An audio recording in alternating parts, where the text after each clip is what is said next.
찬양으로 수요예배 시작하겠습니다.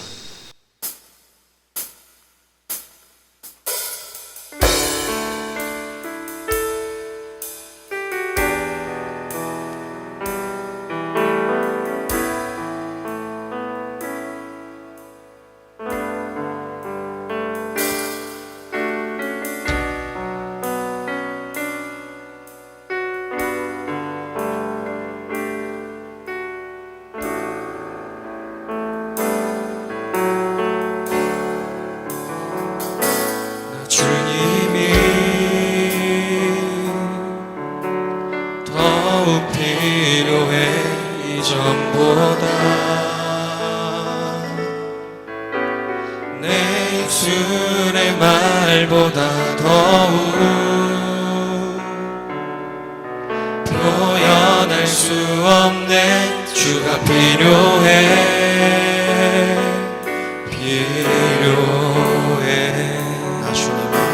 나 주님이 더욱 필요해 이전보다. 내 입술의 말보다 더욱 표현할 수 없네. 주가 필요해.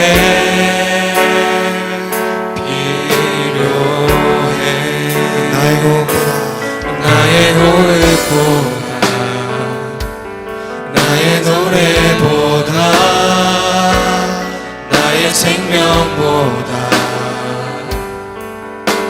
주가 필요해. 세월이 흘러도 주 곁에 거하리.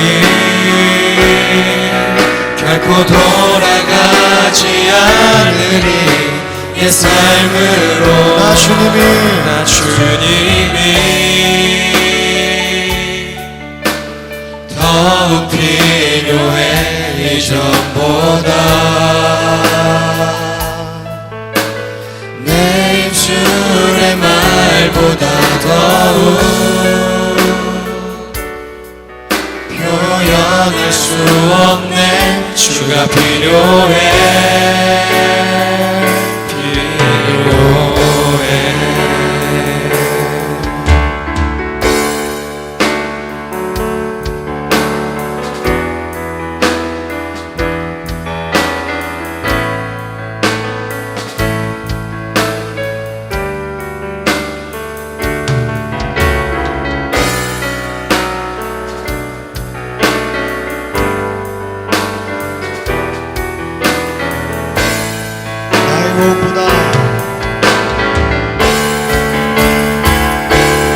나의 호흡보다, 나의 노래보다, 나의 생명보다 주가 필요해. 세월이 흘러도 주 곁에 거하리. 결코 돌아가지 않으리. 내 삶으로 주님이 더욱 필요해 이전보다. 내 입술의 말보다 더욱 표현할 수 없네. 주가 필요해.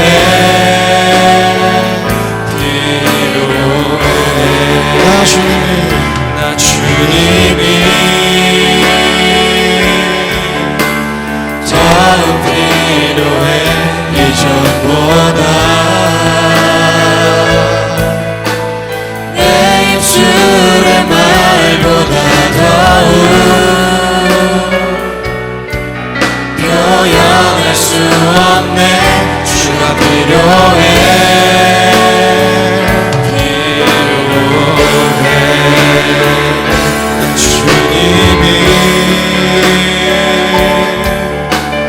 더욱 필요해 이전보다. 내 입술의 말보다 더욱 할 수 없네. 주가 필요해. 우리 한 번 더 고백합니다. 나 주님이 더 필요합니다. 나 주님이 더 필요해. 이전보다 내 입술의 말보다 더욱 표현할 수 없네. 주가 필요해.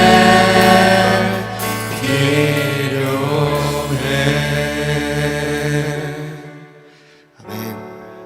수협에 오신 여러분들 환영합니다. 오늘 말씀은 마태복음 26장 24절 말씀입니다. 마태복음 26장 24절 말씀 다 같이 읽겠습니다. 인자는 자기에 대하여 기록한 대로 가거니와 인자를 파는 그 사람에게는 화가 있으리로다. 그 사람은 차라리 태어나지 아니었더라면 제게 좋을 뻔하였느니라. 아멘. 성경을 보면 가룟 유다가 있고 베드로가 있습니다. 둘 다 죄를 지었어요. 둘 다 똑같은 죄를 지었습니다. 한 명은 팔아먹었고 한 명은 부인했습니다. 같은 죄를 지었으나 둘은 명백하게 달라요. 한 명은 죽었고 한 명은 살아서 주님을 다시 만납니다. 가룟 유다는 자신의 의로움을 이기지 못하고 죽음을 택했습니다.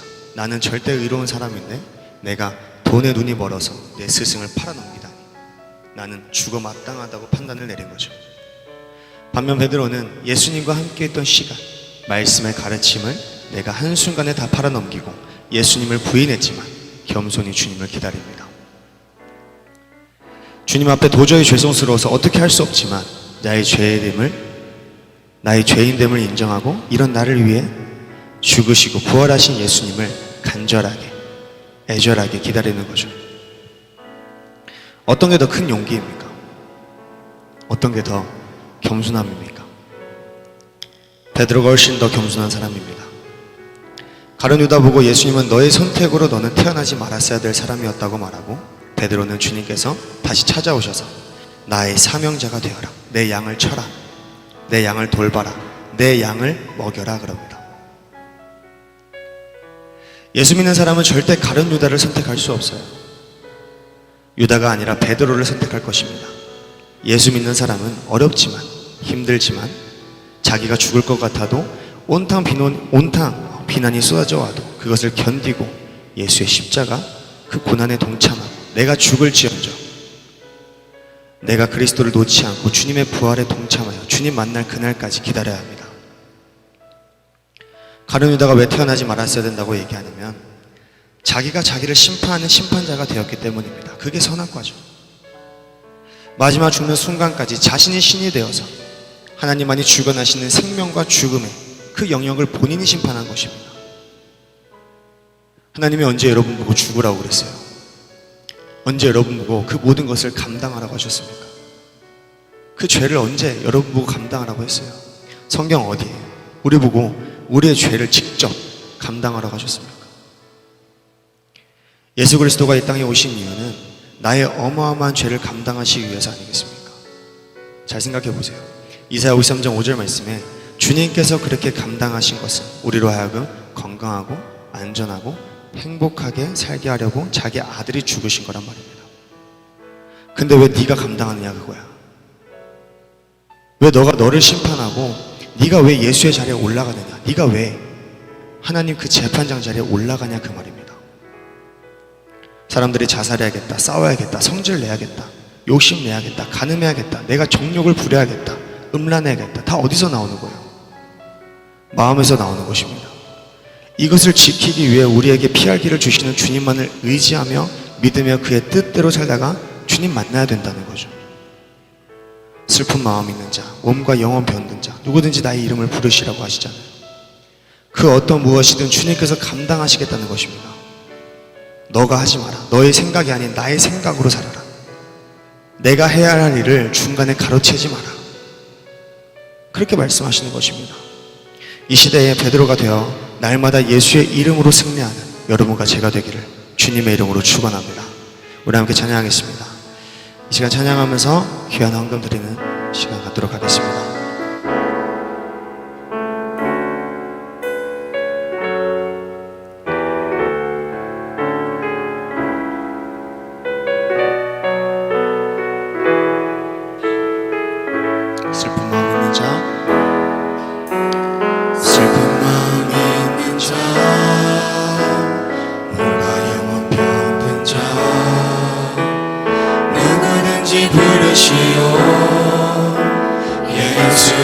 부르시오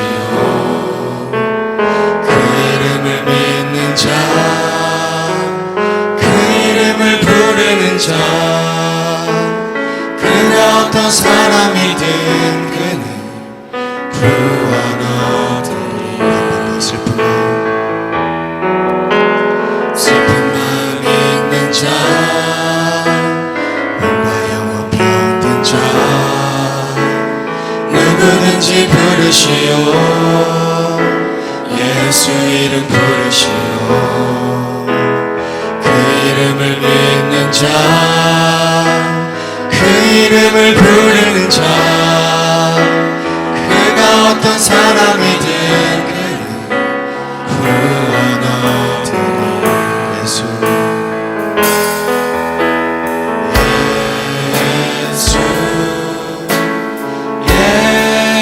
예수 오 능력의 그 이름 예수 나 외쳐 부르네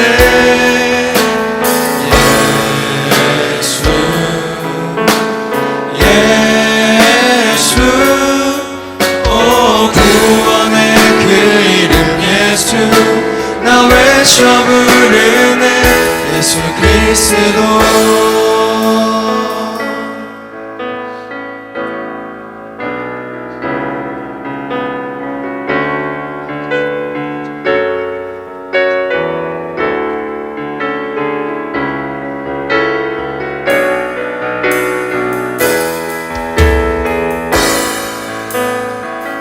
영광은 내게 없으나 나 가진 건 너에게 주니 너의 이름 예수라 그 이름을 부르시오 그 이름을 믿는 자 그 이름을 외치는 자 그가 어떤 사람이든 그는 영원 보리라 예수 예수 예수 오 능력의 그 이름 예수 나 외쳐 부르네 예수 예수 오 구원의 그 이름 예수 나 외쳐 부르네 예수 예수 오 능력의 그 이름 예수 나 외쳐 부르네 예수 예수 오 구원의 그 이름 예수 나 외쳐 부르네 예수 그리스도 우리에게 주신 영광의 이름 나 어찌 잠잠하리 크게 외쳐 부르네 나의 주 예수 그리스도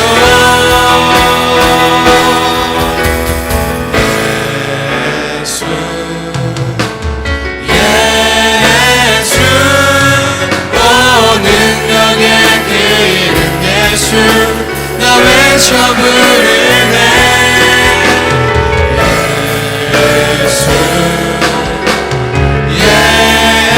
예수 오 구원의 그 이름 예수 나 외쳐 부르네 예수 그리스도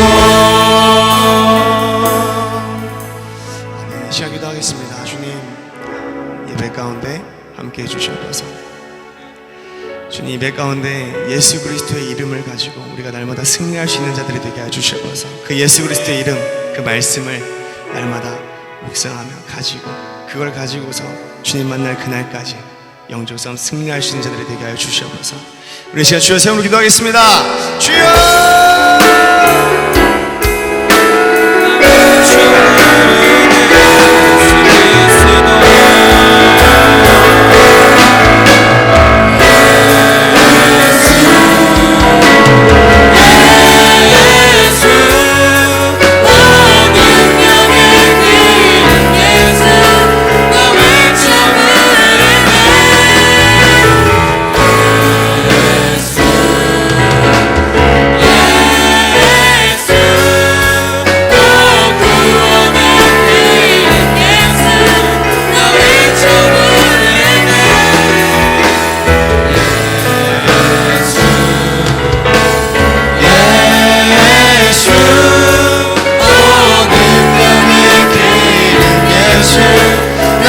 외쳐 부르네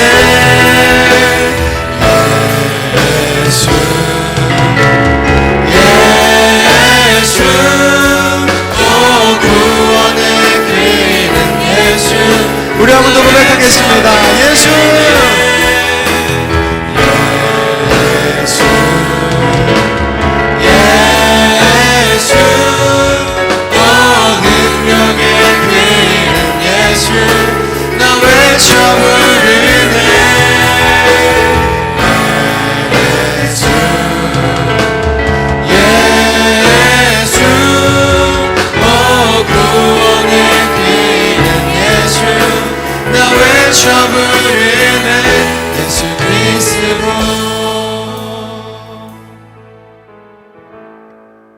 우리 하나님 아버지, 하나님 주님 앞에 귀한 예물 드립니다. 작은 것도 큰 것도 하나님의 것인 것을 인정합니다. 우리 하나님 구체적으로 선교하는 것과 구제하는 일에 많이 쓰여지게 도와주시옵고 우리에게 말씀을 주셔서 그 말씀으로 하나가 되게 하옵소서. 아버지 감사합니다. 우리가 영적인 그 말씀으로 살아가는 데 부족함이 없도록 하나님 영의 말씀을 우리에게 허락해 주시옵소서. 예수님 귀하신 이름 받들어 기도 올리옵나이다. 아멘. 주님께 감사합니다.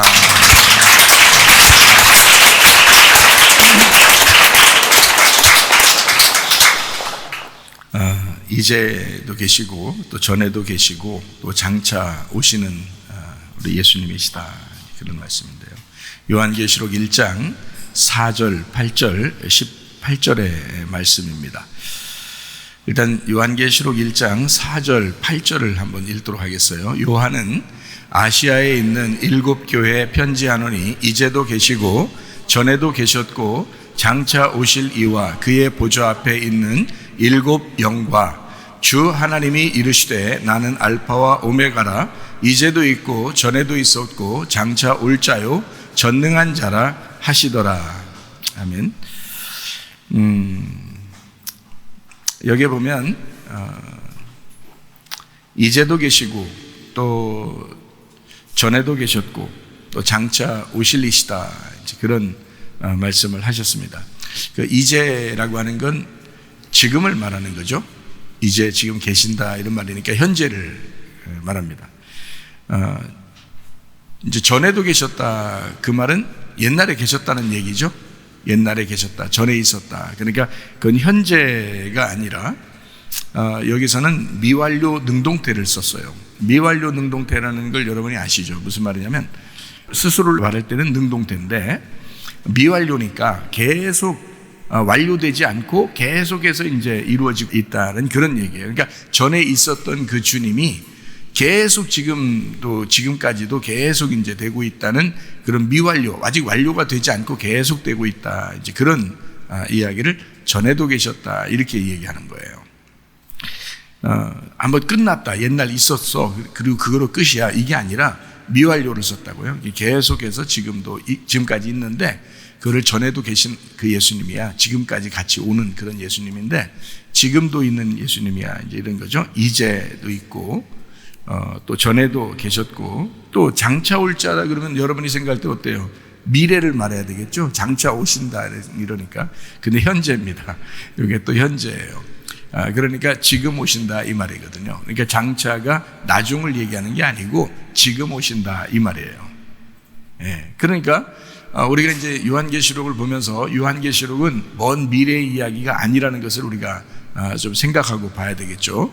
그리고 과거의 옛날 지난 얘기다 이렇게 봐서도 안 된다는 얘기죠. 왜냐하면 옛날부터 지금 완료되지 않고 계속해서 있는 그 주님이 지금도 그 주님이시고 그리고 지금도 오고 있다 이렇게 봐야 되겠죠. 예, 그런 예수님이다.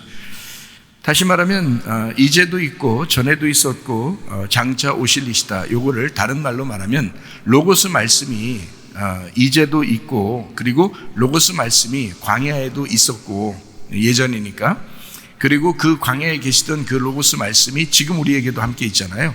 그래서 지금도 그 로고스 말씀이 지금 우리에게도 오고 있다 이렇게 보는 것입니다. 다시 말하면 교회가 지금도 있지만 예전에도 있었다. 교회가 예전에도 있었다. 그리고 지금도 교회라고 하는 게 성령을 통해서 지금도 교회가 계속 이루어지고 있다. 이렇게 보면 같은 말이 되겠죠. 그러니까 그리스도와 교회를 우리는 좀 따로 떨어뜨려 놓고 얘기하는 경우가 상당히 많은데 그렇지 않습니다. 주님은 자기 몸된 교회를 같이 보거든요. 그러니까 교회를 사랑하지 않는 사람은 주님 사랑하지 않는 거라고 제가 얘기했죠. 성경도 그렇게 가르치고 있는 겁니다. 성경은 교회하고 그리스도가 떨어지지 않은 분으로 이렇게 묘사하고 있어요. 교회가 그리스도의 완성이다 이렇게 보는 거죠. 그러니까 교회에 한번 충성해 보다가 주님 나라에 가는 것은 축복입니다. 교회에 여러분이 미적미적 하다가 나중에 주님 나라에 가려고 딱 봤더니 진짜 교회가 그거였어.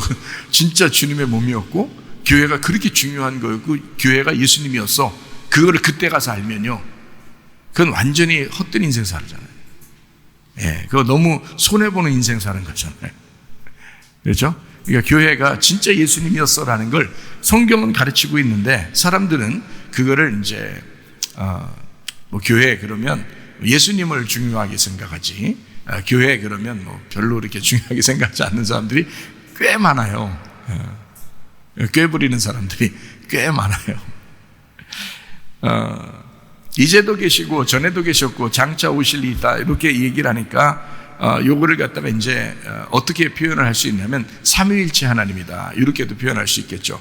삼위일체 하나님은 뭐 과거 현재 미래, 그래서 요걸 갖다가 예전에 있었던데 지금 있는데 앞으로 오실 뭐 이런 게 아니란 말이에요. 삼위일체 하나님 원래부터 삼위일체 하나님이라고요.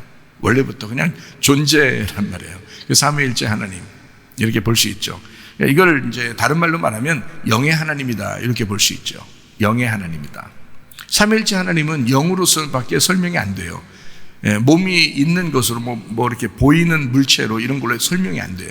영의 하나님 이렇게밖에 설명이 안 됩니다. 지금 우리에게 영의 하나님이 내 안에 계시고 또 내가 하나님의 영 안에 있다. 이렇게 되면 요거는 혼자 진짜 영이 안에 있는 사람들만 이해가 되는 부분이죠. 영이 안에 없으면 이해가 안 돼요. 이론적으로 관념적으로 그런가 하고 상상을 하는 거지 실제로 이해가 안 된다고요. 그런데 그 하나님의 영이 내 안에 거하고 내가 그 하나님의 영 안에 거한다는 것을 본인은, 다른 사람들은 모르는데 자기는 알 수가 있다. 그걸 이제 구원받은 사람들은 아는 거죠. 거듭난 사람들은 그걸 아는 거죠. 본인은 알겠는데 다른 사람들은 그 사람이 그런지를 잘 모른다고요. 본인만 아는 거예요. 자, 하나님이라고 하는 분은 성경에 엘로힘이라고 그럽니다. 뭐 창세기 1장 1절을 여러분이 잘 아시죠. 근데 엘로힘인데 이 엘로힘이라고 하는 그 부분이 창세기 1장 1절에 우리가 뭐 아시죠. 창세기 1장 1절 대초에 하나님이 천지를 창조하시니라 할 때 그 하나님이라는 분이 엘로힘이라고 그래요. 그러니까 엘이라면 하나님이고 엘로힘 그러면 하나님들이라고 하는 거거든요. 하나님들이라고 할 때는 우리가 이제 이것을 여러 하나님이라고 믿는 사람들도 있어요. 그래서 여러 하나님이라고 믿는 사람이 있어서 엘로힘 신학, 엘로힘 종교, 엘로힘 학파 이런 것들도 있다고요.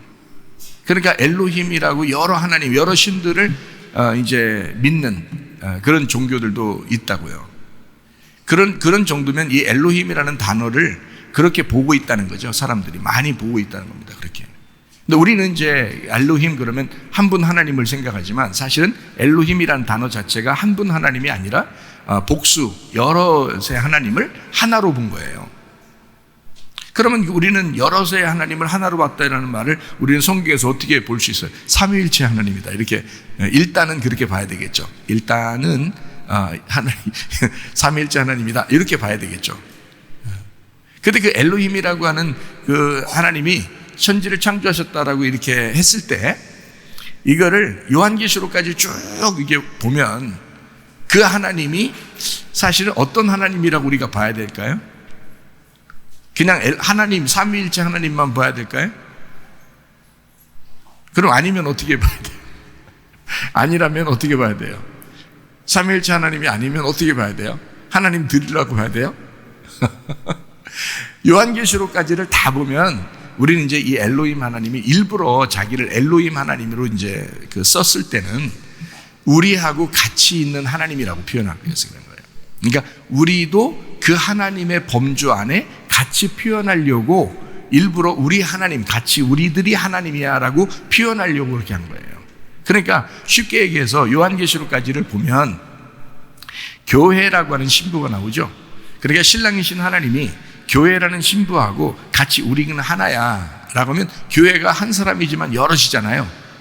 교회가 하나지만 하나의 신부지만 여럿이라고요.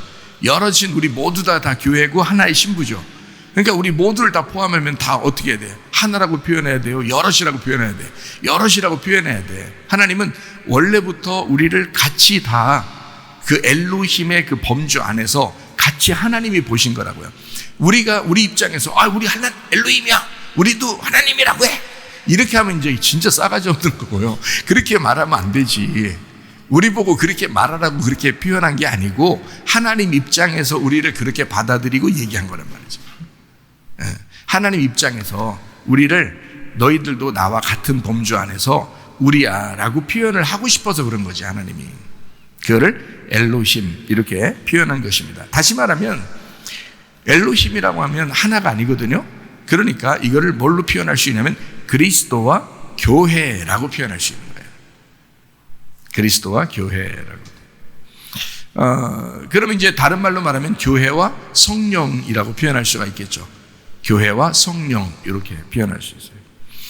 또 다른 말로 말하면 성령과 신부 이렇게 표현할 수 있겠죠. 성령과 신부. 그래서 요한계시록 22장 17절 말씀에 성령과 신부가 말씀하시기를 같이 있다는 거예요. 성령과 신부가 같이 있다 이거야. 그 신부는 새 예루살렘이고 새 예루살렘 우리 교회를 말하는 거잖아요. 그러니까 이게 성령과 그 교회가 같이 말씀하시기를 오라 하시는도다. 듣는 자도 오라 할 것이요 목마른 자도 올 것이요 또 원하는 자는 값없이 생명수를 받으라 하시더라. 이렇게 표현을 했습니다. 그러니까 여전히 하나님은 언제든지 하나님이신데 우리와 함께 하나님이 되시기를 원하신다는 얘기예요. 그거를 엘로힘으로 표현했다는 거죠. 그러니까 하나님이 참 놀랍죠. 하나님, 우리가 이제 하나님을 멀리 계신 하나님으로 표현하게 하지 않고 같이 있는 하나님으로 표현하게 하기 위해서 엘로힘이라는 단어를 창세기 1장 1절에 써놨다는 거죠. 그거를. 저는 그래서 그 엘로힘 이렇게 볼 때, 창세기 1장 1절을 이렇게 볼 때요, 은혜가 돼요. 그것을 신학적으로 따지려고 보지 않고 그냥 그 자체로 은혜가 된다고요. 왜냐면 하나님이 나와 같이 있다는 그런 표현으로 이렇게 표현하려고 하는 그 주님의 마음을 알겠으니까 그런 거죠. 자, 지금도 계신데 이전에도 있었고 또 장차 오실 주님이시다. 자, 광야에 지금 있는데 전에 애굽에 있었어요. 근데 가나안에 들어가도 하나님이에요. 자, 광야에 있을 때 하나님이, 그때 하나님이 모세에게 율법을 쓰게 했죠. 그죠? 창세기부터 쓰게 했고 그 성경책이 이제 광야에서 나온 거예요. 그럼 광야에 있을 때 성경책이죠. 그런데 이 사람 모세는 어디에 있었을 때부터 하나님이 그를 계획해서 데리고 나온 거예요? 애굽에 있었을 때부터 하나님은 계획을 하셨다고요. 뭘 하려고? 이 모세를 통해서 말씀을 쓰시려고. 그러니까 광야에서 말씀을 썼지만 그 하나님은 애굽의 말씀이었다는 거죠. 그죠? 애굽 안에서도 여전히 하나님의 백성의 말씀이었다고요. 그리고 앞으로 그들이 장차 들어갈 가나안 땅에 있는 말씀의 하나님이시라고요. 그렇죠? 그러면 지금도 있고 전에도 계셨고 장차 오시는 그 하나님이시다. 여전히 하나님은 하나님이시다. 광야에 있을 때나 애굽에 있을 때나 가나안에 들어갈 때도 역시 그 하나님은 동일한 하나님이시다. 이런 이야기를 하는 거죠. 자, 요한계시록 12장 6절을 보겠습니다. 그 여자가 광야로 도망하며 거기서 1260일 동안 그를 양육하기 위하여 하나님께서 예비하신 곳이 있더라. 여자가 왜 하필 광야로 도망가요? 광야에 뭐가 있으니까? 말씀이 있으니까. 광야에 말씀이 있으니까. 거기로부터 말씀이 나왔으니까. 무슨 말인지 알겠죠?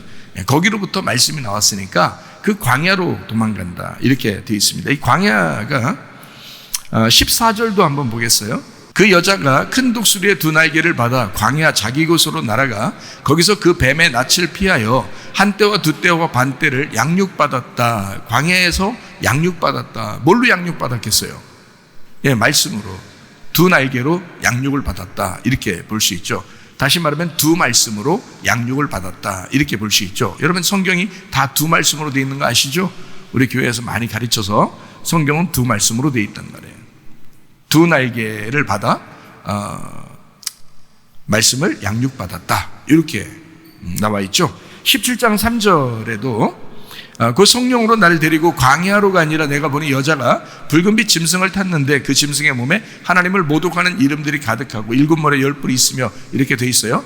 성령으로 나를 어디로 데리고 갔다고요? 광야로 데리고 갔다고요. 그리고 성경에서 그 여자가 붉은빛 짐승을 탄 걸 봤다 이거죠. 예, 그걸 보여줬다 그랬죠. 그러니까 광야로 가게 했다.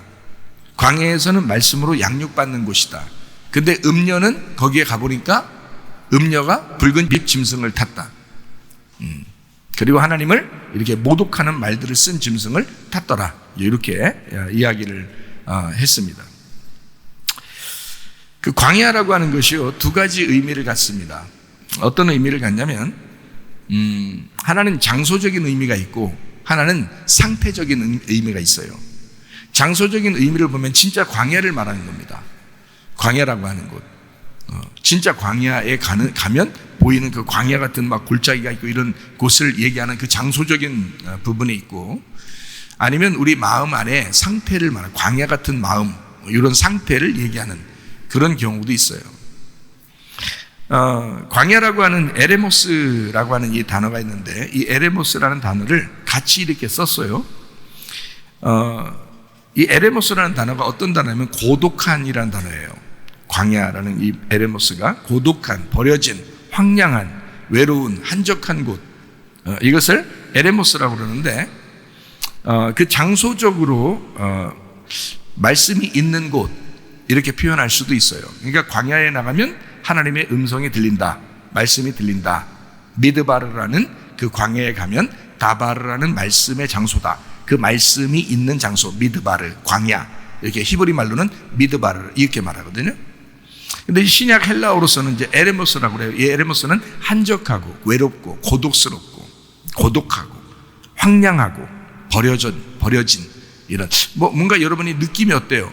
막 버려진 것 같고 황량하고 막 이런 느낌이 들잖아요. 마음이 막 좀 황량하잖아. 이런 얘기 들을 때 외롭잖아. 광야, 그런 곳이라는 거예요. 그러니까 그런 것을 광야로 표현을 하는 거예요. 이 성경에서는 그런 것을 한번 마태복음 4장 1절을 한번 보겠습니다. 그때 예수께서 성령에게 이끌려 마귀에게 시험을 받으러 광야로 가사, 성령이 어디로 보냈냐면 광야로 보내는 거예요. 여러분, 사명자들은요 반드시 광야를 거치게 합니다. 광야가 어떤 곳이라고요? 에레모스. 무슨 단어라고요? 고독하고 황량하고 버려지고 외롭고 한적한 곳이다. 그런 곳에 보낸다고요. 그래서 거기를 거쳐서 다시 돌아올 때 하나님의 사명자가 되는 거예요. 그러니까 사명의 일을 하루를 하든 이틀을 하든 어쨌든 그 광야의 길은 길든 짧든 반드시 거쳐와야 되는. 마치 여자가 이렇게 아기를 임신했으면 해산하는 고통이 있는 곳이잖아요. 그 고통은 막 죽음과도 바꿀 수밖에 없는 그런 어떤 그 고통이죠. 자기의 피를 쏟는 그 고통, 해산하는 고통. 그런 고통이 여자들에게 있는 것처럼 광야로 보내지면 그런 외롭고 황량하고 버려진 곳, 이것을 상태적으로 보면 예수님께서도 그곳에 버려졌다 이렇게 볼 수 있는 거죠. 그곳에서 우리를 대신해서 시험을 받으시죠. 그리고 3번의 시험을 이기신단 말입니다. 먹음직하고 보암직하고 탐스럽게 하는 것을 이겼죠. 아담과 하와는 어때요? 하와는 먹음직스럽고 보암직스럽고 탐스러운 선악과를 먹게 된 거고, 예수님은 먹음직스럽고 보암직스럽고 탐스러운 그 선악과를 광야에서 이기시는 거예요. 네, 예수님이. 자, 누가복음 5장 16절 말씀. 예수는 물러가사 한적한 곳에서 기도하시니라. 여기 에레모스입니다. 고독하고 외롭고 한적한, 황량한, 외로운, 버려진 곳. 자, 이게 이제 어떤 장소만 이야기하겠어요? 뭐 시장에 가다가는 뭐 시장 옆에 사람들이 막 시끄러우면 기도 안 됩니까? 뭐 왁자지껄하는 뭐 광장에 가면은 뭐 기도가 안 됩니까? 그렇지 않잖아요. 이거는 그 마음의 상태, 그 마음의 한적한 곳이 있다는 얘기예요. 그 마음의 한적한 곳. 자, 마음의 상태를 설명하는 그 광야죠. 그 광야에 가서 기도하시니라. 물론 이제 예수님이 이제 이스라엘 땅을 다니실 때는 광야가 많기 때문에 광야로 가가지고 일부러 기도하시는 그런 경우도 있겠죠. 그러나 광야는 뭐 사람들이 사는 곳하고 좀 멀죠. 그러니까 항상 멀리 가가지고 기도하고 오셨다? 이상하잖아요. 그런 말이 아니죠. 어쨌든 광야의 장소에 갔든 또는 자기 혼자 그런 외로운 그 한적한 그 황량한 그 장소의 상태를 자기가 만들었던 거기에서 예수님은 기도하셨다. 이렇게 볼 수가 있죠. 자, 그러니까 광야라고 하는 것이 양이 그냥 혼자 광야에 있을까요? 목자하고 같이 있을까요? 광야에는 특별히 목자하고 같이 있습니다. 왜냐하면 양도 광야에 버려지면 길을 못 찾아와요. 광야가 그렇게 황량한 곳입니다. 제가 광야를 직접 봤잖아요. 광야를 보니까 거기 이제 안내하는 사람들이 그래요. 자기들을 잘 따라다니래요. 왜냐하면 거기서 잃어버리면 못 찾아온대요. 예, 도시가 없어요. 주변에. 그냥 뭐 골짜기가 막 있고 이러는데 동물들도 거기에 빠지면 못 나온대요. 그만큼 광야가 황량하더라고요. 아주 황당하고 황량한 곳이에요. 버려진, 황폐한 그런 곳이 광야더라고요. 그러니까 양은 반드시 혼자 있을 수가 없어요. 그곳에. 그래서 그런 광야, 사망의 음침한 골짜기가 있을지라도, 그죠? 거기에 다닐지라도 주님이 목자가 되시면 두려움이 없다고 그러죠. 예, 그러니까 양은 반드시 목자와 함께 있는 곳이 광야예요. 그래서 이스라엘 백성들이 애굽에서 나와가지고 광야로 갔을 때 하나님이 늘 하나님이 함께 한다는 걸 보여주는 거예요. 자기가 거기서 항상 함께 있다는 걸 보여주는 거예요. 광야에. 여러분의 마음이 너무 버려진 것 같고 황폐하고 황무하고 이게 외롭고 고독한 한적한 그런 것이 그런 것이 있다면 하나님은 여러분과 함께 있다는 사실을 계속 사인으로 보내줄 것입니다. 예. 왜냐하면 양은 광야에 혼자 있을 수가 없거든요. 예. 진짜 죽을 것 같거든요. 그러니까 목자가 늘 같이 있어야 되는 곳, 목자가 함께 있는 곳, 그게 광야예요. 그러니까 우리가 광야 교회라 이렇게 했을 때 광야 교회는 뭐 외롭고 힘들고 어려운 일만 있는 게 아니라 하나님이 늘 관심을 갖는 교회다. 하나님이 늘 같이 있어야만 하는, 하나님 없이는 살아갈 수 없는 양들이 있는 곳, 그게 광야 교회예요. 예. 이스라엘 백성들이 광야로 나왔을 때 하나님이 만나를, 이 사람들이 계속 반대해도 만나를 계속 내려주잖아요.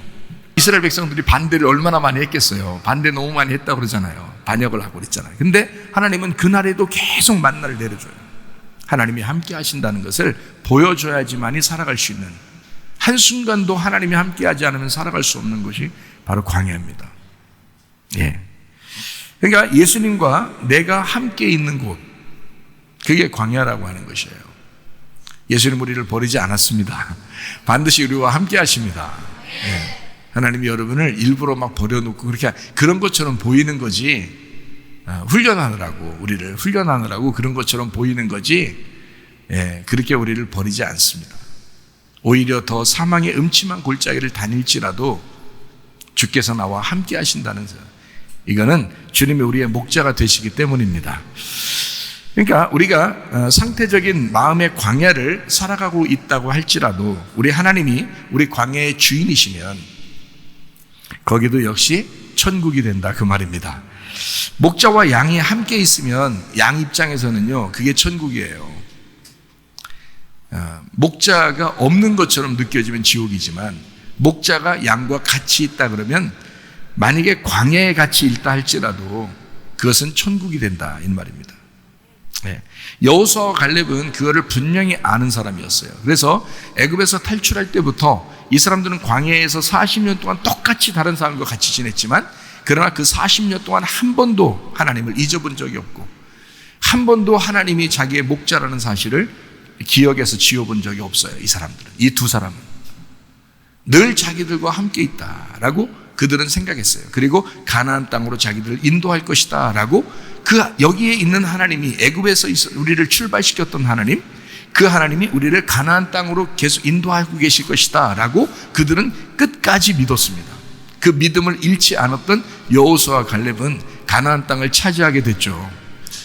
그러니까 우리가 양인데 우리 주님께서 나와 함께 하고 계신다, 내가 광야 생활을 할지라도 우리 주님은 나를 떠나지 않으실 것이다, 이것을 변함없이 믿는 사람이, 이게 믿음입니다. 사도행전 7장 38절 말씀, 시내산에서 말하던 그 천사와 우리 조상들과 함께 광야 교회에 있었고 또 살아있는 말씀을 받아 우리에게 주던 자가 이 사람이라. 이 사람은 모세를 얘기하죠. 근데 여기 지금 광야의 교회에 있었고 할 때 그 광야가 에레모스입니다. 황량한, 버려진, 외로운, 한적한, 고독한 그 교회에 있었다. 그 광야를 그냥 광야, 넓지막한 그냥 광야로 본 게 아니라 거기를 교회로 본 것입니다. 광야 교회로. 사도행전 7장에 스데반이 말하는 얘기예요. 스데반 참 놀라운 사람이라고 얘기했죠. 바울보다도 더 훌륭한 사람이다. 그 후에 바울이 스데반의 일을 대신 이어받아서 한 거예요. 스데반을 죽이고 스데반 대신으로 바울이 이어받아서, 바톤을 이어받아서 일을 한 것입니다. 그게 바울이거든요. 사람들은 근데 여기서 이 땅에서 일을 많이 한 사람을 상 많이 받는다 이렇게 얘기하고 있지만, 사실 스데반의 상과 바울의 상은 같은 것이다. 왜냐하면 스데반에게 주신 그 상급도 하나님이시고 또 바울에게 주신 상급도 하나님이십니다. 똑같은 하나님을 받는 거죠. 여러분들과 저도 하늘나라에만 가게 된다면 우리의 상급도 하나님이십니다. 그러니까 똑같아요. 그러니까 어떤 차등이 있는 게 아니라는 말이에요. 자, 여기 스데반이 설교하면서 하는 얘기입니다. 우리 조상들은 광야에, 근데 그 하나님이, 그 여호와의 사자가, 그 천사를 말하는 것은 여호와의 사자를 얘기하고, 천사를 구름기둥, 불기둥으로 또 표현하고 있죠. 그들이 함께 있었잖아요. 광야에서, 그죠? 우리 모두 다, 그 영적인 존재의 모두 다를 성경에서는 엘로힘으로 표현하거든요. 구약에서는. 하나님, 우리가 말하는 하나님. 그러니까 우리는 하나님이라고 부를 때 사실은 나와 함께 하시는 하나님, 나와 같이 있는 하나님, 이렇게 생각을 하면서 불러야 되죠.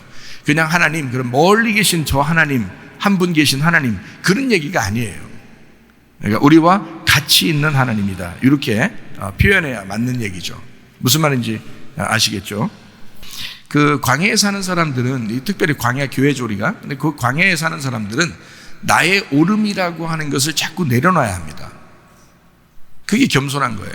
그러니까 광야 교회는 교만한 사람을 하나님이 대적하셔요. 그래서 거기서 교만했고, 거기서 배반했고, 거기서 하나님을 반역하고, 이런 사람들은 다 하나님이 제거시켜버립니다. 거기가 이 고통의 장소거든요. 광야 교회라는 게 고통의 장소에, 무슨 고통의 장소냐면 거기에서 그 부자의 색깔을 빼버리는 장소예요. 그러니까 교만이라고 하는 것을 우리가 이제 옷으로 이렇게 입었을 때 그 옷을 벗겨내는, 그래서 겸손하게 거지처럼 만들어버리는 장소가 광야예요. 그러니까 오직 하나님만 바라보게 되겠죠.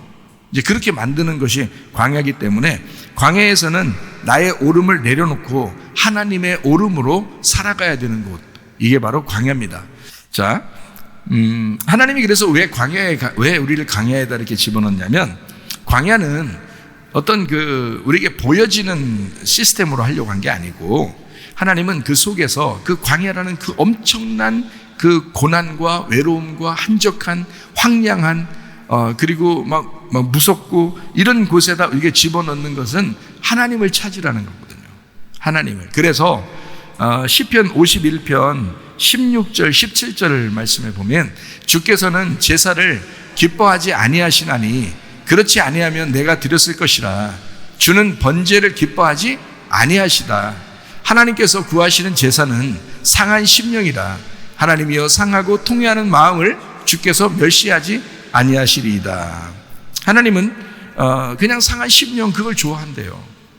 왜 좋아하느냐? 그 광야 같은 그 어두운, 막 무섭고 외롭고 버려진 것 같은 그 한적한 그것을 원하신대요. 주님도 그런 곳에 가서 기도하셨고요. 왜 그걸 원하냐면 그 자체가 상한 심령, 하나님을 찾을 수밖에 없는 그 마음, 그게 그냥 제사라는 거야. 하나님이 기뻐하는 제사라는 거예요. 하나님이 다른 번제나 이런 제사를 원하는 게 아니었다는 거예요. 그냥 그 마음을 원했던 거예요. 우리의 그 마음. 근데 그냥 마음이 아니라, 넉넉한 마음이 아니라 황량하고 힘들고 괴로운, 버려진 것 같은 고독한 그 마음, 그것만 있으면 우리 주님께 나올 수 있습니다. 하나님이 우리에게 요구하시는 것은 상한 심령과 통회하는 마음입니다. 다른 게 아니라요. 왜 상한 마음을 요구하나? 히브리서 11장 1절 말씀입니다. 믿음은 바라는 것들의 실상이요 보이지 않는 것들의 증거다. 간절히 바라는 사람에게 믿음을 주고 싶어서 그런 것입니다. 간절히 바라는 사람이 믿음이 생기잖아요. 믿음은 간절히 바라는 거거든요. 그래서 믿어야 된다 이 말입니다. 간절히 바라는 사람에게는 믿음이 필요한 거예요. 믿음은 간절히 바라는 사람들의 실상으로 오는 거예요. 그럼 간절히 바라려면 어떻게 해야 돼요? 상한 심령이 돼야지 간절히 바라죠. 상한 심령이 안 되고 자기 넉넉하게 잘 사는 거 같고 그러잖아요. 그러니까 옛날에 한국의 옛날에 그 신앙생활하는 사람과 지금의 신앙생활하는 사람들을 가만히 보면요, 옛날 사람들이 훨씬 더 간절했습니다. 왜 그럴까요? 진짜 가난했거든요. 진짜 가난했기 때문에 상한 심령들이 많았어요. 그런데 지금은요, 상한 심령이 많지 않아요. 아프면 병원 가고, 돈 없으면 은행 가서 빌리고, 잘 먹고 잘 살고 이러니까 상한 심령이 별로 없는 거야. 그래서 병원에서도 못 고쳐요. 그러면 이제 상한 심령 되는 거야. 그때서 이제 상한 심령 되는 거야. 그러기 전에는 상한 심령이 안 된다니까. 그러니까 하나님도 다 알아요. 그래서 야, 너 간절히 바라는 사람, 그 믿음 줄 건데 그런 사람만 줄 거야. 그게 그 사람에게 나타나는 실상이야. 그게 간절히 바라는 사람에게. 그래서 믿음 주고 싶으니까 광야로 데리고 나가는 거예요. 이해가 되시겠어요? 예. 애굽에서 그냥 냅두지 광야로 일부러 데리고 나오는 것은 믿음 주려고, 하나님을 인정하라고. 예. 그렇게 자기가 옳다고 여기는 사람이, 자기가 능력 있다고 여기는 사람이 믿음을 가질 필요가 있을까? 없죠. 그러니까 그런 사람은 진짜 믿음이 없다는 거죠. 진짜 믿음은 자기가 지친 사람, 힘들고 지친 사람, 진짜 믿어보려고 하죠. 너무 힘들고 지치니까 내가 믿어봐야지, 뭐라도 믿어봐야지, 이렇게 된다고요. 그런 사람들이 이제 진짜 상한 심령들이거든요. 하나님이 그 사람들의 제사를 기뻐하십니다. 그들의 마음을 기뻐하십니다. 그러니까 여러분이 그런 마음이 안 되면 그 십자가의 그 고통이 여러분에게 느껴질 때까지 기도도 해보셔요. 기도라도 해보셔요.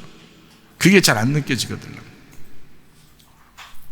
자, 믿음 지켜야 된다라고 말하죠. 요한계시록 14장 12절 말씀입니다. 성도들의 인내가 여기 있나니 그들은 하나님의 계명과 예수에 대한 믿음을 지키는 자니라. 예수의 믿음이라고 하는 게 피스티스니까 그건 예수님을 말합니다. 예수님이라는 하늘에서 이 땅에 내려오신 그 믿음을 지켜야 된다. 지키는 자라는 게 이게 테레오라는 거예요. 이게 지킨다는 말인데 굳게 붙잡다라는 말이에요. 굳게 붙잡다. 그 믿음을 굳게 붙잡아라 라는 말이에요. 근데 자꾸 놓으니까 믿음을 가져라고 얘기해도 뭐 막연히 그냥 믿음만 가져 그러면 되는 건가요? 이렇게 얘기를 하는 사람도 있는데요. 그런 말 아니에요. 그 믿음이 어떨 때는 여러분 말씀을 이렇게 이야기할 때 막 인정이 되고 그러잖아요. 어떤 게 신뢰가 되고 그러잖아요. 진짜 그래 이럴 때가 있잖아요. 그럼 그거를 놓치지 말라는 얘기지, 지키라는 얘기는 그거를 굳게 붙잡으라는 얘기지, 그거를 주의하라는 얘기지. 자꾸 정신줄 놔버리고 자꾸 잊어버리고 그러니까 문제가 되는 거지. 한 번 믿어졌을 때 그걸 끝까지 한번 붙들고 있는 게 필요하죠. 그게 지키는 자입니다. 성도들의 인내가 여기 있나니 그들은 하나님의 계명과 예수에 대한 믿음을 지키는 자, 굳게 붙드는 자이다. 요한계시록 14장 1절부터 5절까지 말씀. 또 내가 보니 보라, 어린 양이 시온산에 섰고 그와 함께 14만 4천이 서 있는데 그들의 이마에는 어린 양의 이름과 그 아버지의 이름을 쓴 것이 있더라. 이렇게 있습니다. 14만 4천이다. 계속 읽어요. 자, 내가 하늘에서 나는 소리를 들으니 많은 물소리와도 같고 큰 우레소리와도 같은데 내가 들은 소리는 검은 고 타는 자들이 그 검은 고를 타는 것 같더라. 그들이 보좌 앞과 네 생물과 장로들 앞에서 새 노래를 부르니 땅에서 속량함을 받은 14만 4천 밖에는 이 노래를 배울 자가 없더라. 이 사람들은 여자와 더불어 더럽히지 아니하고 순결한 자라 어린 양이 어디로 인도하든지 따라가는 자며 사람 가운데서 속량함을 받아 처음 익은 열매로 하나님과 어린 양에게 속한 자들이니 그 입에 거짓말이 없고 흠이 없는 자들이더라. 이렇게 되어 있습니다. 14만 4천 명인데 새 노래를 부르는 자들이라 그랬어요. 이 새 노래를 부르는 자들이 새 노래를 부른다니까 여러분 복음송 새로 지어가지고 요즘 새로 나왔대. 요즘 그거 부르자. 이런 새 노래를 얘기하는 게 아닌 거 아시겠죠, 여러분? 예, 이 말은 복음을 얘기하는 것입니다. 복음이 새 노래니까 우리에게 새 노래는 복음이잖아요. 그럼 옛 노래는 뭐예요? 옛 노래, 흘러간 옛 노래 이건 뭐예요? 율법을 말하는 거지. 흘러간 옛 노래는 그래서 율법을 말하는 거고 이 새 노래는 복음을 부르는 자들이다. 이런 얘기예요. 복음을 부르는 자들. 여자와 더럽히지 아니하고 순결한 자들이다. 그러니까 믿음이 순수한 사람을 얘기하는 거예요. 어린 양과 하나님에게 속한 사람들이다. 이 사람들이요. 그 입에 거짓말이 없고 흠이 없는 사람들. 이런 사람들. 그런 사람들이 14만 4천 명이다. 자, 요한계시록 14장 8절부터 11절까지 말씀해 보면 그 진노의 포도주를 먹이던 큰 성 바벨론이 멸망합니다. 그리고 짐승의 표를 받는 자가 밤낮 쉼을 얻지 못한다. 이렇게 되십니다. 이거하고 반대가 되는 사람들 14만 4천 명, 새 노래 부르는 자들, 여자와 더럽히지 아니한 자들, 순결한 믿음 가진 자들, 하나님과 어린 양에게 속한 사람들, 그 입에 거짓말이 없고 흠이 없는 사람들. 우리가 14만 4천 명이 돼야죠. 주님의 어린 양의 그 어린 양과 하나님을 순수하게 믿는 그 하나님과 어린 양에게 속한 사람들이 돼야죠. 그 믿음이 순수한 사람이 돼야죠. 어떤 사람들이 믿음이 순수해질까요? 죽었다 살아난 사람이. 죽었다 살아난 사람. 왜? 광야에 가봤거든요. 광야를 통과했거든요. 그런 사람이 순수한 믿음을 갖게 될 수 있어요. 왜? 어떤 믿음이요? 주님밖에는 없다. 주님밖에는 내가 인정할 수가 없다. 그렇게 순수한 믿음을 가진 사람. 복음의 구원이라고 하는 그 진리를 그냥 하나님이 우리한테 주면 되잖아요. 근데 예수님 믿으라고 하고 우리한테 그냥 복음을 그냥 줬어. 구원을 그냥 줬어. 그러면 되는데 자꾸 우리 보고 믿으라고 그래요. 예수님을 인정하라고 그래요. 왜 그래요? 우리 보고. 그래서 피스티스라는 믿음이 있고 피스티오라는 믿는다가 있어요. 왜 믿는다는 것으로 구원을 받는 거예요. 자, 믿음이라는 게 있잖아요. 근데 그 믿음을, 자, 요한계시록 14장 12절에 믿음이 있는데 그 믿음을 지키라고 그랬잖아요. 그게 인내의 말씀이라고요. 그러면 믿음을 지킨다는 거야, 이거를. 굳게 붙들으라는 거예요. 아니, 그냥 믿음을 주면 됐지. 그냥 구원을 주면 됐지. 뭘 또 막 굳게 붙들으라고 그래요. 왜 그래요? 자, 하나님의 말씀이 왔어요. 자, 여러분에게 병이 생겼다 말이에요. 가정에 문제가 있었어요. 기도했는데 응답이 왔어요. 가정 문제가 해결될 거야 라는 응답이 왔어요. 근데 그날 바로 이루어지면 괜찮은데 이게 얼마 동안 지나고 있어요. 아직 이루어진 것 같지 않아요. 그러면 어때요? 불안하겠죠? 이거 응답 아닌가? 이렇게 생각되겠죠. 자, 병이 났어요. 병이 있는데 하나님 치료해 줄 수 있는데 응답이 왔어요. 치료해 줄게 했어요. 근데 이 치료해 준다는 그거를 굳게 붙들어야 되는데 이게 굳게 붙들지 않고 이거 어떻게 막 자꾸 안 되는 것 같으니까 의심이 나. 그러면 어떻게 되겠어요, 여러분? 그 의심이 나고 그러면 어때요? 마음이 기뻐요, 안 기뻐요? 안 기쁘겠죠. 근데 그래도 주님이 나를 반드시 치료해 주실 거야. 믿음 어때요? 기뻐요, 안 기뻐요? 기쁘죠. 우리 가정에 문제가 지금 있지만 지금 안 이루어지는 것 같지만 반드시 하나님이 나에게 이루어 주실 거야 라고 응답을 믿으면 어떻게 될까요? 그러면 기다릴만 하겠죠. 그리고 행복하겠죠. 지금 이루어지진 않았지만 그 믿음은 바라는 것들의 실상이라는 거죠. 그러니까 이 간절히 바라는 자들의 믿음은 바라는 것들의 실상이 되는 거예요. 그렇기 때문에 이 사람은 아직 이루어지지 않았어도 기쁘게 살아갈 의욕이 있겠죠. 의욕적으로 살아갈 수 있겠죠. 근데 그게 안 믿어지면 어때요? 에휴, 내가 믿어봤어. 교회에서 기도도 해봤어. 근데 안 돼. 응? 안 될 거야. 그럼 벌써 그때부터 어떻게 해요? 의욕 확 떨어집니다. 네? 하나님이 계시냐 안 계시냐, 뭐 날 사랑하냐 안 하냐, 뭐 계속 이제 꼬리에 꼬리를 물어가는 꼬꼬무가 됩니다. 꼬리에 꼬리를 물고 늘어가져요. 그래서 계속 부정적으로 막 사람이 되거든요. 그러니까 하나님은 뭐라 그러면 너 믿음을 가지고 있잖아. 근데 자, 성도들의 인내가 여기 있는데 어떻게 했다고요? 예수에 대한 믿음을 어떻게 해요? 지키는 자라 그러잖아요. 왜 지키라고 그래요? 왜 그 믿음을 지켜야 된다고 그렇게 얘기해요? 그냥 구원 주면 돼버리지. 그냥 치료해 주면 되지. 그 인내의 말씀, 그 성도들의 인내가 여기 있는데 믿음을 지켜야 된대. 왜 그러냐? 왜 인정하라고 그러냐? 왜 믿으라고 그러냐? 너 기뻐하라고. 너 기쁨으로 살으라고. 지금 의욕적으로 살으라고. 그 믿음이 없이는 너 의욕적으로 살아갈 수가 없어. 그게 없으면 너 행복하지가 않아. 여러분, 우리가 교회 생활하면서 우리 교회 생활하는 예수 믿는 이유가 뭐예요? 행복하려고 하는 거거든요. 근데 행복하지가 않아. 평안하지가 않아. 왜요? 안 믿으니까. 안 믿어져. 도대체가 이 염려와 근심이 안 떨어지는 거야. 안 믿어지는 거야. 하나님이 안 믿어지는 거야. 하나님이 해줄 것 같지 않은 거예요. 그럼 어떻게 해요? 불안하죠? 두렵죠? 근심하죠? 염려있죠? 끊어지질 않는 거야. 그게 어떻게 예수를 믿는 거예요? 예수를 믿는 게 아니잖아. 예수를 믿으라 그러면 믿어라 그렇게 말하는 것은 그 믿는 이유가 우리 보고 믿으라고 하는 목적. 왜 믿으라고 그러냐? 너 행복하게 하려고. 너 행복하게 살게 하려고 그러는 거야. 너 그래야 기쁜 거야. 너 그래야 살 의욕이 생기는 거야. 라고 우리 보고 믿으라는 거예요. 그게 믿음의 목적입니다. 다시 말하면 믿음으로 끝나는 게 아니에요. 믿음으로 행복을 가지라는 거야. 네가 그 믿는다는 것으로 행복한 것을 가져야 된다. 너 안 믿으면, 하나님을 안 믿으면 희망이 없어. 솔직히 말하면 하나님을 믿어야 희망이 생겨. 생각해 보세요. 여러분, 죽음이 두렵지 않습니까? 죽음이 두렵죠. 그렇지만 하나님을 믿으니까 희망이 생기는 거야. 죽음도 그렇잖아요. 천국이라는 희망이 없으면 죽음이 얼마나 두렵겠어요. 여러분, 살아가는 게 얼마나 힘들겠어요. 근데 하나님을 믿으니까 희망이 있는 거야. 안 믿으면 기도 응답도 가능성이 없어 보이잖아요. 그럼 의욕도 다 떨어져요.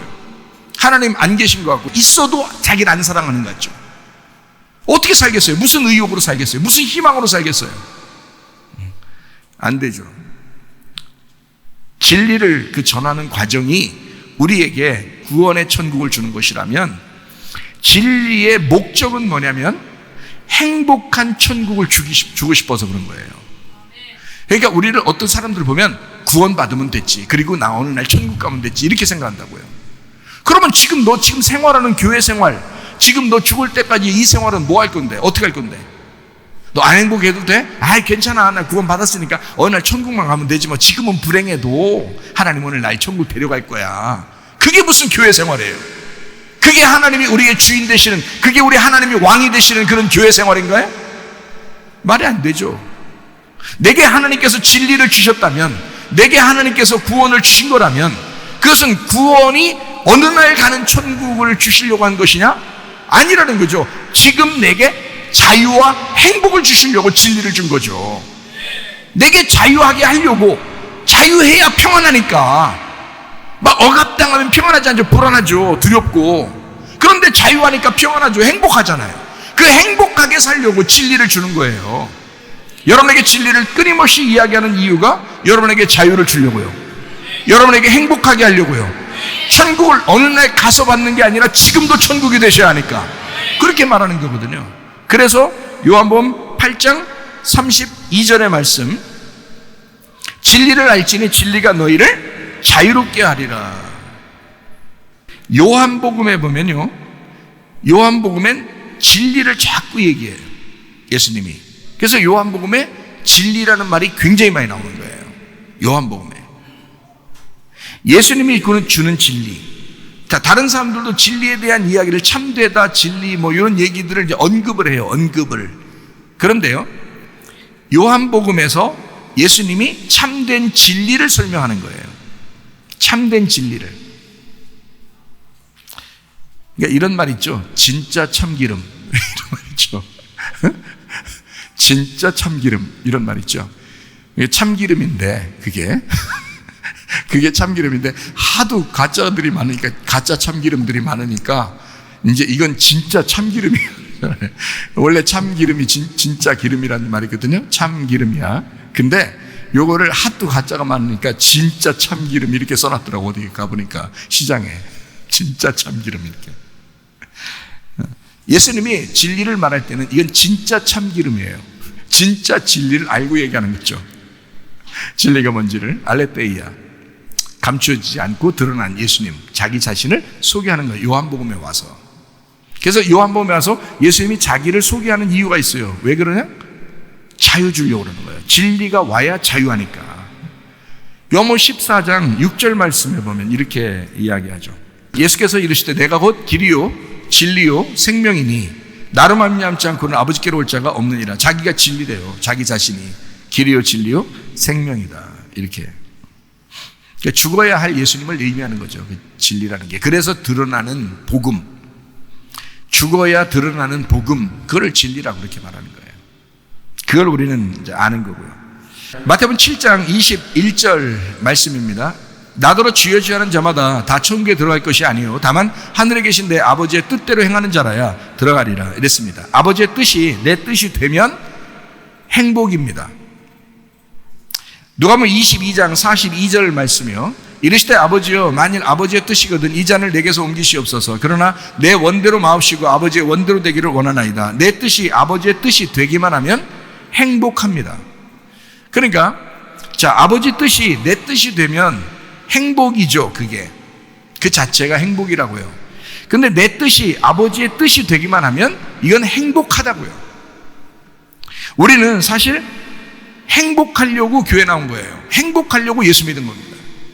근데 사람들은 모르니까 뭐 구원을 받으면 돼, 진리를 받으면 그 목적이 뭐냐 이거야. 그 진리와 구원의 목적이 뭐냐 이거야. 행복한 거예요. 천국에 가는 이유가 뭐예요? 행복하려고 그러는 거예요. 근데 여기서는 불행한데 어느 날 가면 행복하다는 거야. 이런 얼토당토는 말도 안 되는 소리가 어디 있습니까? 생각을 해보세요. 여기는 불행하고 그 나라에 가서는 행복하다는 거야. 말이 안 되죠. 그러면 지금 예수 믿을 이유가 없지. 지금 교회에 나올 이유가 없지. 그렇게 따지면 예수님이 진리를 우리에게 가르쳐 주시는 것은 너희에게 자유를 주려고 한 것이었거든요. 우리에게 자기 자신이 진리라는 것을 깨닫게 하려고 한 것이었거든요. 천국이라고 하는 게 지금 예수님과 내가 함께 있는 것을 얘기하려고 했던 거거든요. 그러니까 양이 목자와 지금 같이 있으면 광야라 할지라도 골짜기라 할지라도 그게 사망의 골짜기라 할지라도 양에게는 안심이고 그게 행복이라는 거죠. 그런 천국을 우리에게 제공하고 싶어서 예수 믿으라고 하는 것입니다. 너가 예수 안 믿으면 그런 믿음이 안 생겨. 근데 예수를 믿으면 그 믿음이 생기는 거야. 그러면 너는 행복하게 살아갈 수가 있어. 일부러 불행하게 왜 사느냐 이거야. 왜 염려 근심하며 두렵게 살고 있느냐. 그러지 않을 수 있다는 거야. 행복하고 자유롭게 살 수가 있다는 거예요. 평안하게 살 수가 있다는 거예요. 지금도. 왜? 우리 주님이 나의 목자가 되시면 이 광야 같은 인생에서도 행복하게 살아갈 수가 있다고요. 그게 우리에게 구원해 주는 목적이라고요. 구원해 주는. 근데 구원 받았는데 사람들이 불행한 사람이 굉장히 많다고요. 왜냐하면 믿음이 없어서. 믿어야 된다. 무조건 믿으라는 얘기가 아니에요. 이 말씀이 인정이 되거들랑 이해가 되거들랑 그때 믿으라 이거예요. 그것만큼은 믿으라 이거예요. 그리고 그 믿음이 있을 때 그걸 굳게 붙잡아라 이거야. 왜 흐트러뜨리냐 이거야. 왜 일부러 놔버리냐 이거죠. 정신없이 세상 살아가면서 정신없다고 왜 다 놔버리느냐. 말이 안 된다. 자, 이제 정리합니다. 하나님과 그리스도와 내가 하나가 되는 것, 이것이 중요합니다. 우리가 하나 된다면 모든 걸 깨닫게 되거든요. 근데 하나가 안 되니까 잘 못 깨달은 것입니다. 요한계시록 1장 4절 8절 말씀입니다. 요한은 아시아에 있는 7교회에 편지하노니 이제도 계시고 전에도 계셨고 장차 오실 이와 그의 보좌 앞에 있는 7 영과 주 하나님이 이르시되 나는 알파와 오메가라, 이제도 있고 전에도 있었고 장차 올 자요 전능한 자라 하시더라. 이제, 현재란 말이고요. 전에, 이건 미완료 능동태고요. 장차, 이게 현재란 말입니다. 그러니까 항상 뭘 얘기하냐면 아직 완성되지 않은 지금이야, 이 말이에요. 하나님은 지금 내가 너와 함께 있어. 예수님이 하시는 말씀입니다. 내가 지금 너와 함께 있어. 요한계시록 1장 18절 말씀입니다. 곧 살아있는 자라 내가 전에 죽었었노라. 볼지어다 이제 세세토록 살아있어. 사망과 음부의 열쇠를 가졌다. 자, 전에 내가 죽었었다. 이게 과거예요. 저거 죽었었다. 지금 또 죽을 수는 없잖아요. 한 번 죽음으로 우리가 다 구원받았으니까. 그러니까 죽었잖아요. 근데 이제 지금 살아있어. 현재 능동태입니다. 지금 살아있어. 그런 말은 지금, 앞으로가 아니에요. 지금이라고요. 지금 살아있다고요. 요한계시록 1장 4절, 8절, 18절 이렇게 이야기하는 예수님의 모습을 보라고요. 지금이라고요. 14장 1절도 한번 봅니다. 또 내가 보니 보라, 어린 양이 시온산에 섰고 그와 함께 14만 4천이 서 있는데 그들의 이마에는 어린 양의 이름과 아버지의 이름을 썼다 그랬으니까 어린 양과 아버지가 같은 분이죠. 그죠? 어린 양과 아버지 같은 분이다. 22장 17절 성령과 신부가 말씀하시기를 오라 하시는도다. 듣는 자도 오라 할 것이요 목마른 자도 올 것이요 또 원하는 자는 값없이 생명수를 받으라 하시다. 성령과 신부가 같다는 얘기죠. 그러니까 어린 양, 또 아버지, 그리고 성령, 신부 같은 거라는 얘기잖아요. 그죠? 이게 같은 거다. 한마디로 말하면 삼위일체라는 말입니다. 삼위일체. 삼위일체를 여러분 가장 잘 우리가 설명하려면 이렇게 설명해야 돼요. 애굽에서도 광야에서도 가나안에서도, 애굽, 광야, 가나안에서도 늘 하나님은 똑같다, 이렇게 보는 거죠. 그런데 애굽의 하나님이 좀 이렇게 다르게 활동하시죠. 광야의 하나님 다르게 활동하고요, 가나안의 하나님이 다르게 활동합니다. 근데 같은 하나님이라는 얘기예요. 그죠? 그러니까 하나님이 예수님, 그리고 예수님이 성령님이시다. 이게 하나님, 예수님, 성령님 같은 분이죠. 하나님, 예수님, 성령님 때 교회를 세웁니다. 그러니까 예수님이 부활 승천하시고 나서 성령이 오셔야 그때 교회가 생겨나는 거예요. 그러니까 이 교회는 누구의 작품인 거예요? 성령님의 작품입니다. 성령님은 예수님의 영이고요, 예수님은 하나님의 아들입니다. 그렇죠? 그러니까 결국엔 하나님으로부터 시작된 말씀이 뭘로 이루어진 거예요? 완성된 거예요? 교회로 완성된 거예요. 그 교회를 요한계시록에서는 신부라고 그러는 겁니다. 그 신부라고 그러는데 신부가 무슨 신부냐면 신랑을 포함한 신부예요. 그냥 신부라고 얘기하는 게 아니라 신랑이 있는 신부를 신부라고 그러는 거예요. 요한계시록에서는. 자, 내 안에 계시면서 내 밖에 계신 하나님, 영의 존재 안에 있는 하나님, 그냥 영 존재이신 하나님, 영원하신 하나님, 영원한 존재인 그 주님. 요한복음 15장 7절 말씀, 너희가 내 안에 거하고 내 말이 너희 안에 거하면 무엇인지 원하는 것을 구하라. 그리하면 이루리라. 요한복음 14장 20절 말씀입니다. 그날에는 내가 아버지 안에, 너희가 내 안에, 내가 너희 안에 있는 것을 너희가 알게 될 것이다. 너 스스로는 알게 될 것이다, 이 말이에요.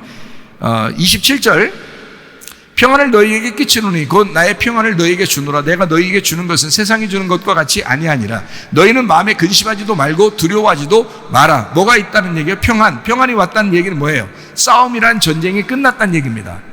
내 속에서 싸움이라는 전쟁이 끝나면 하나가 된 평안이 됐다는 얘기예요. 부활했다, 이 말이에요. 이 속에서. 그러니까 이게 하나가 된 거죠. 평안이라는 것은 하나가 됐다는 얘기예요. 그러니까 요한복음 14장 20절과 27절의 이야기는, 자, 예수님이 부활하고 나면, 예수님 부활하면 너희가 내 안에, 내가 너희 안에 다 같이 있을 거야. 근데 이것이 평안이 있을 거야.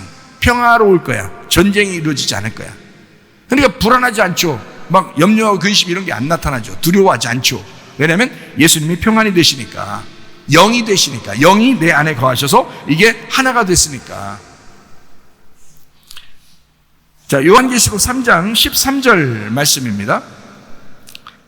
귀 있는 자는 성령의 교회들에게 하시는 말씀을 들을지어다. 성경에 구약에 보면 엘리야와 엘리사가 있어요. 그럼 엘리야라고 하는 사람과 엘리사가 둘이에요, 하나예요? 하나예요. 엘리야가 엘리사고 엘리사가 엘리야입니다. 이 둘이 같은 존재예요. 그러니까 누가 하나님의 일을 더 많이 했느냐, 2배의 갑절을 받은 엘리사가 더 많이 했다라고 이야기를 하잖아요. 그런데 자, 예수님이 일을 더 많이 했어요? 제자들이 더 많이 일을 해요? 제자들이 더 많이 일을 해요. 자, 엘리야의 제자는 엘리사죠. 이해가 됩니까? 그러니까 자, 이렇게 이제 여러분 이해하면 됩니다. 성령이 교회들에게 하시는 말씀을 자, 누가 받았어요? 엘리야가 받았어요. 엘리야가 받았는데 이거를 귀 있는 자가 들어라라고 그래요. 들어라. 다시 말하면 그 말씀을 받아라 이거야. 엘리사입니다. 자, 서로 하나가 됐다는 얘기예요. 엘리야가 엘리사가 되면 완성이 된 것입니다. 그래서 하나님의 일이 두 갑절로 이루어지는 거예요. 이 일이. 자, 성령이 교회들에게 하시는 말씀이 있으면 그거로 끝나면 일이 안 이루어지겠죠. 그러면 성령이 교회들에게 하시는 말씀을 귀 있는 자들이 들으면 어떻게 돼요? 그러면 하나님의 말씀이 나에게 이루어진 거죠. 나에게 이루어지니까 자, 하나님의 말씀이 중간에 끊어진 게 아니라 나에게 연결되어 왔죠. 그러면 이게 완성이란 말이에요. 여러분 속에 하나님의 말씀이 들어가면 귀 있는 자에게 말씀이 들어가 그 말씀을 듣기 시작하고 순종하기 시작하면 하나님의 말씀이 끊어지지 않고 완성이 되는 것이다. 어디 속에서? 당신 속에서 완성이 되는 것이다. 그래서 육체를 영으로 알게 되면 완성이 된다는 말입니다. 육체를 영으로 알게 되면. 자, 고린도전서 15장 44절 말씀이에요. 육의 몸으로 심고 신령한 몸으로 다시 살아나느니 육의 몸이 있은즉 또 영의 몸도 있느니라. 영으로 완성된다는 얘기예요. 갈라디아서 5장 16절 말씀입니다. 내가 이르노니 너희는 성령을 따라 행하라. 그리하면 육체의 욕심을 이루지 아니하리라. 성령을 따라 행하라. 자, 예수님은 이제도 계시고 전에도 계셨고 또 장차 지금도 오시는 예수님이십니다. 이런 예수님이 변함이 없어요. 문제는 내가 받아들이는 내가 귀가 있어야 하는데 귀가 없으니까 변경돼서 듣고 들었을 때 이것을 흘려버리고 정신을 차리지 않고 굳게 붙들지 않는다는 것입니다. 다시 말하면 믿음이 필요한 이 시기에 믿음을 놓쳐버린다는 얘기예요. 자, 그 주님은 영원히 변함이 없으신데 예전에 계신 그 주님이 지금도 변함없이 그 예수님이신데 그런데 우리가 놓쳐버리는 거예요. 영의 예수님, 그 예수님과 동행하다가 주님 만나시기를 바랍니다. 우리 기도하겠습니다. 하나님 앞에 기도할 때 우리 하나님, 이전에도 계시고 지금도 계시고 또 지금 계속 오시고 계신 그 주님, 나와 함께 하시는 주님, 내가 믿음을 잃지 않게 하옵소서. 주님의 뜻대로 살다가 주님 만나게 하옵소서. 믿음으로 내 안에 평안 있게 하옵소서. 행복한 교회 생활하게 하옵소서. 기도합니다. 우리 하나님 아버지의 사랑과 은혜를 감사를 드립니다. 하나님 이제도 계시고 전에도 계시고 장차 지금도 계속해서 오시는 주님, 나와 함께 하시는 그 주님, 그 주님과 동행하다가 평안하고 행복하게 살다가 주님 만나게 도와 주시옵소서. 비염은 떠나갈지어다, 아토피 떠나갈지어다, 의장병 떠나갈지어다, 어지럼증 사라질지어다, 두통은 사라질지어다, 류마티스 관절 떠나갈지어다, 어깨 통증 사라질지어다, 허리 디스크, 목 디스크 떠나갈지어다, 심장병 온전해질지어다, 각종 종양 암떨이 떠나갈지어다, 감기 몸살 온전해질지어다, 협착증 사라질지어다, 건선피부 온전해질지어다, 이명은 사라질지어다, 자가면역 질환 온전해질지어다, 식도염 사라질지어다, 유리기석 떠나갈지어다, 전립선 온전해질지어다, 우울증, 불면증, 호환계, 두려움, 불안, 초조 다 떠나갈지어다, 음란, 거짓, 독질, 미움, 욕심형 다 떠나갈지어다. 여전히 나와 함께 하신 하나님, 우리와 함께 하시는 그 주님, 그 주님과 동행하다가 주님 만나게 도와 주시옵소서. 예수님 존귀하신 이름 받들어 기도 올리옵나이다. 아멘. 주님 감사합니다. 우리 하나님 아버지 함께 하시고 사랑하시니 감사합니다. 8시 50분까지 기도하도록 하겠습니다.